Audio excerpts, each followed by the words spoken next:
Muy buenas noches, yo soy Esdras Chabot. Este viernes se cumplen 50 años de un asesinato que cambió en muchos sentidos el curso de la historia en los Estados Unidos y también en el mundo.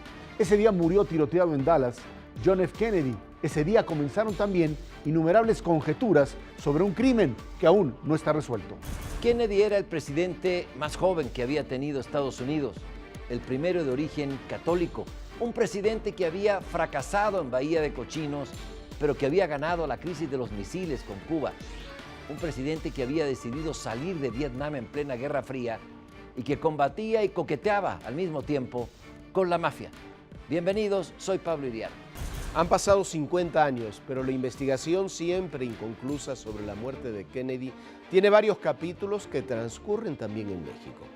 Desde la visita de su presunto asesino, Lee Harvey Oswald, a las embajadas de Cuba y la Unión Soviética en esta ciudad, apenas semanas antes del asesinato, hasta la participación de grupos criminales que investigaciones no oficiales han identificado como relacionados con la muerte del presidente Kennedy.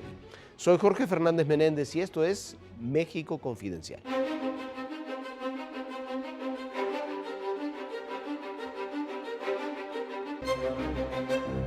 ...50 años del asesinato de John Fitzgerald Kennedy, un hecho que marcó la Guerra Fría y que sigue teniendo repercusiones hasta el día de hoy.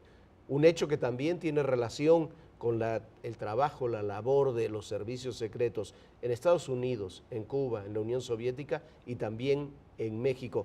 Esra, ¿qué tal? Habría que situarlo, Jorge, en el contexto de la propia Guerra Fría, ¿no? Imposible pensar en que el asesinato de Kennedy no tuviese que ver directamente con la situación en Cuba después del fracaso de Bahía de Cochinos, todas estas figuras en donde pues, no había un antecedente en ese momento de un asesinato de esa magnitud, con un solo asesino, Lee Harvey Oswald, que había disparado supuestamente desde la parte superior del edificio de la biblioteca, y por otro lado, un par de días después, otro personaje, Jack Ruby, que dispara sobre Oswald y lo mata, en algo que parecería era pues una serie de casualidades que tuvieron que ser encerradas, porque en ese momento los Estados Unidos no tenían capacidad de procesar ni siquiera una investigación con respecto a qué había pasado, ¿no?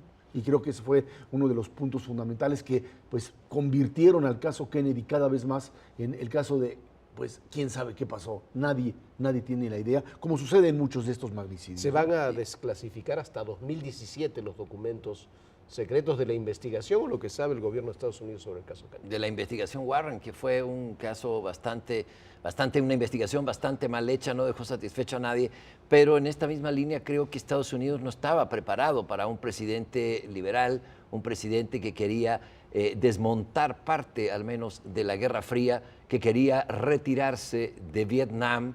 Por tanto, la industria armamentista de los Estados Unidos perdía mucho dinero y los halcones en ese país estaban mucho más agresivos que ahora. Ellos fueron, por lo visto, los beneficiarios del asesinato de John Fitzgerald Kennedy. Ahí hay otro personaje, Jorge, que probablemente tú lo has trabajado mucho, la figura de Hoover, la figura de este director del FBI, en donde ahora se conoce, tenía un choque frontal con los Kennedy porque le representaban un desafío a alguien que era prácticamente el dueño a través de espionaje y contraespionaje interno de la vida de los políticos de allá. Sí, y Hoover se queda en el FBI cuando los Kennedy estaban decididos a quitarlo, estaba peleado con Robert Kennedy a muerte, por la sencilla razón de que Hoover los espiaba. A los Kennedy tenía muchísima información sobre los Kennedy, pero hay como 50 teorías de la conspiración sobre la muerte de Kennedy. Algunas tienen relación con México. Oswald está en México en septiembre, está en la Embajada de Cuba, en la Embajada de la Unión Soviética, está en una fiesta que organiza gente de la Embajada estadounidense, una fiesta en Polanco, una relación extrañísima que demuestra cómo además México era el centro de muchos servicios de inteligencia en plena Guerra Fría. México sí, fue y por lo visto sigue siendo la principal estación de la CIA en América Latina.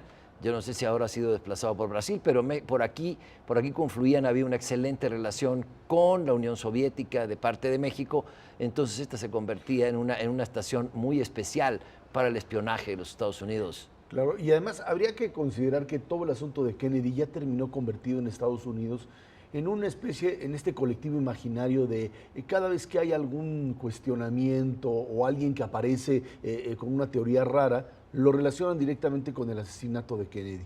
Hay tantas versiones como posibilidades reales de el asesino solitario, la conspiración de la CIA, los soviéticos, hay incluso quien ha pues armado toda la idea de extraterrestres que estarían metidos. Algo que finalmente contiene a los norteamericanos, quizá el problema de que todavía a 50 años no se pueda abrir la caja de que nos podría decir qué fue lo que sucedió, es porque finalmente hay una buena parte del aparato de control político y de espionaje en Estados Unidos que sería descubierto y que hoy, en términos de Estado y de seguridad nacional, no es viable. Sí, decíamos, los archivos clasificados, los que no se han dado a conocer, sobre todo el caso Kennedy, se van a dar a conocer, está la fecha ya puesta para 2017.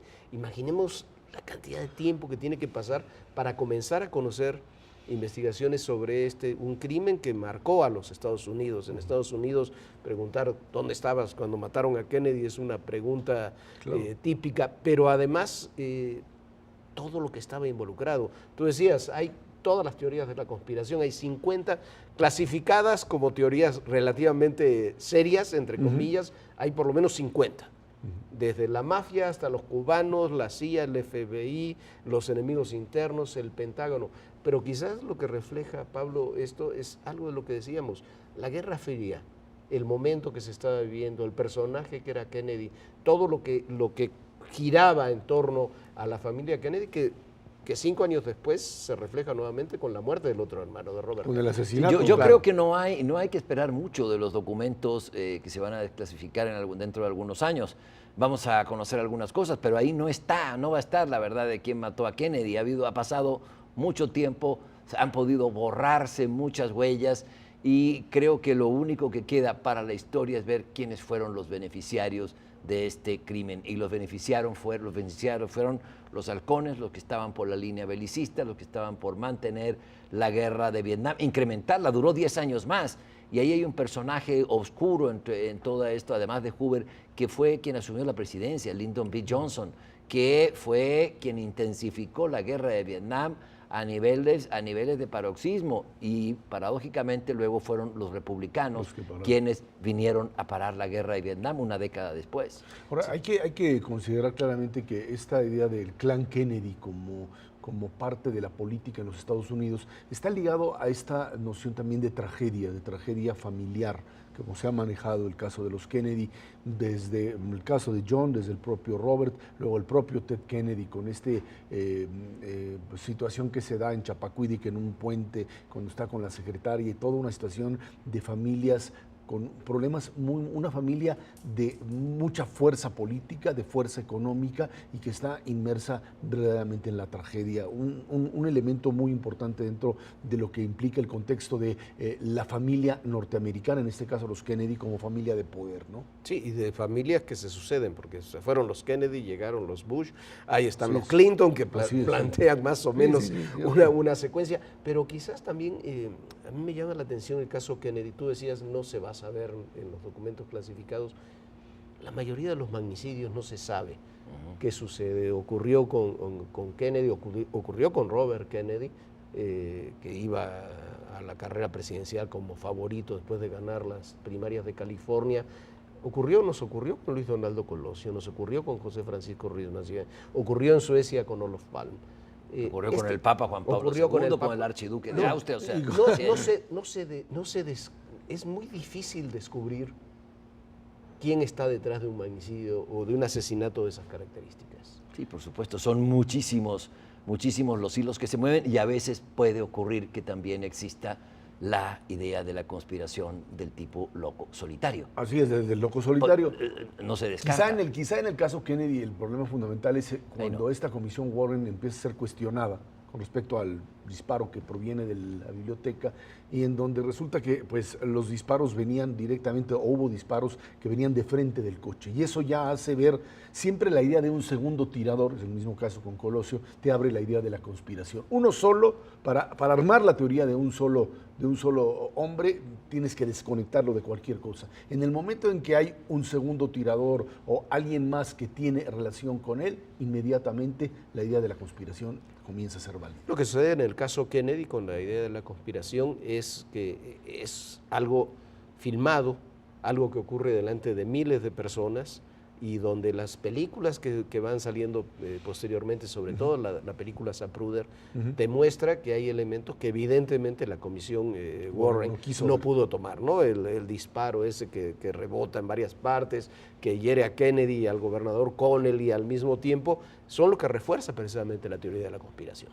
Pues eso es lo que sucede en un país en donde finalmente la idea de matar a los presidentes pues ya tenía una trayectoria desde Lincoln hasta, o sea, no era es cierto, no era algo cercano, y luego incluso se vuelve a repetir con Reagan, que también exactamente, frente al Departamento Reagan, que lo de pudo Estado. haber matado si es que hubiera tenido mejor tino. Esta idea de el asesinar a un presidente tiene que ver en los Estados Unidos sí como parte de una cultura política que suponen ya han superado, pero que bueno, pues habría que entenderla en ese contexto histórico de asesinatos. ¿Es solamente de Estados Unidos?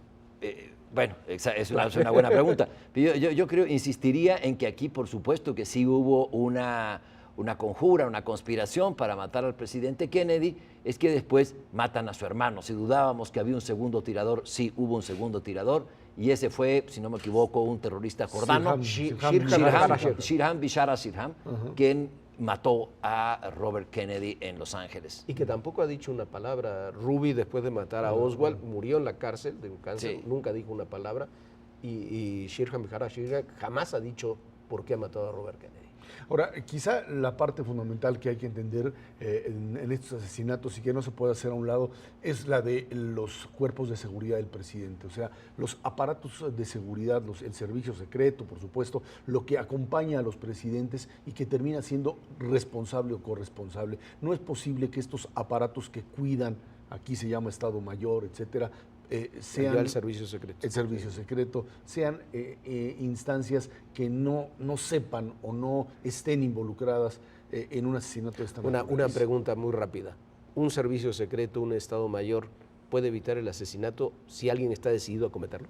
Yo creo que el Estado Mayor o el servicio secreto puede intentar impedirlo. El problema es si alguien de adentro del sistema está interesado en que suceda y entonces le permites pasar. O sea, puede ser negligencia, pero también puede ser directamente por intención. Y fíjate directa. Que a mí yo tengo un doble pesar por el asesinato de un presidente carismático, joven, de un origen diferente, de origen católico, como lo decíamos al iniciar el programa, pero también un presidente que tenía clara cuál debía ser la relación con América Latina.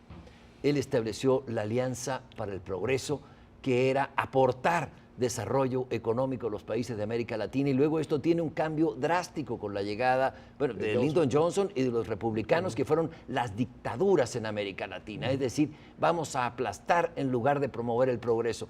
Creo que no hemos vuelto a tener un presidente como John Kennedy con esa idea continental del progreso compartido, hasta quizá la firma del Tratado de Libre Comercio con George Bush padre.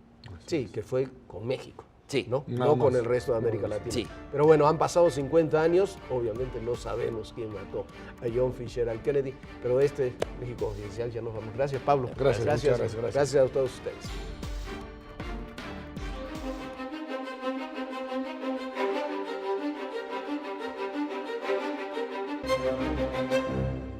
A partir del próximo año, los refrescos y la amplia variedad de productos conocidos como comida chatarra costarán más caros porque el Congreso decretó gravarlos con un impuesto.